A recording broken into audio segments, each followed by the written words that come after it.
छछुंदर। मैं हूँ मौसमी तू तो लगता चुकंदर। लड़की में सुंदर तू है लड़का छछुंदर। मैं हूँ मौसमी तू तो लगता चुकंदर। देखो ना सपना बनेला सजना। सपना देखे में का दिक्कत? दूर हट ना तो कुछ दे हम लोग।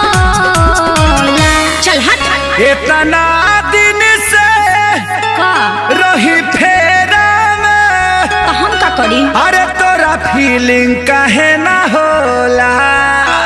ओहो हाय मुंह देखला हाय मुंह पर फीलिंग जागी। भैंसा लागत नहीं का तनी करिए नु बनी। करिया ना तू कोयला बड़ा। गोर चाहे करिया मर्दा मरदा होला। गोर चाहे करिया मर्दा मरदा होला। अरे मौका दे के देख कैसे करदा होला। गोर चाहे करिया मर्दा मरदा होला। अरे मौका दे के देख कैसे करदा होला। अरे हो तो हवा आवे दो। बस ना छोड़ देलू का।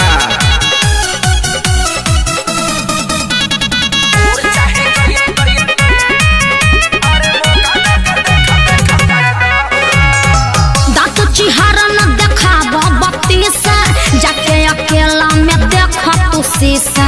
चढ़ल बा भूत जवन तोहरा कपार पर क्षण में उतर जाई बाबू होनी से। रंगा जेबो एकदम से। तोहर धधकत जवानी बयाग जैसे बन जहीबू तू सरसों के साग जैसे।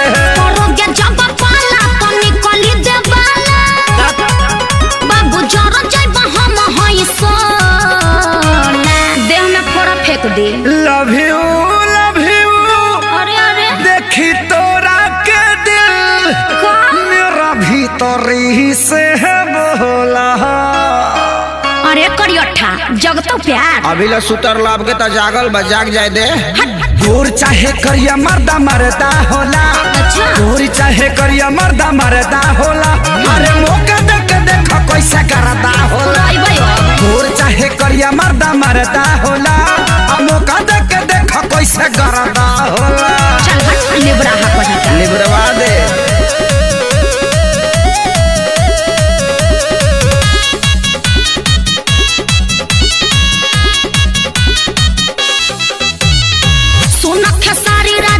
जय बच्चन हो सकल से बड़ा तू काली चरण हो।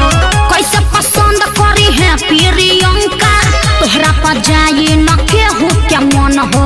काहे बोका खानी महका तनी का बढ़ जाई तो हरो पारसानी गोरी। नहीं देख मोर दनसन के पानी गोरी। हम हंसनी होई तू तकला कौआ बिना मेल कब मैच नहीं हो। देखया जमा के कोरवा में आके काहे बुझता ऋतु भोला। देखे में तो नहीं लागत कि तू चालाक हो खबर। नीम के पता है एक बार पी के देखो मोय पानी ब्लड हो जाई। अच्छा खीसा कहता रो। गोर चाहे करिया मर्दा मरदा होला। गोर चाहे करिया मर्दा मरदा होला। अरे मौका दे के देख कैसे करदा होला। गोर चाहे करिया मर्दा मरदा होला। मौका दे के देख कैसे करदा होला। नहीं दोगी तो पछताओगी का। अरे मौका। अरे बस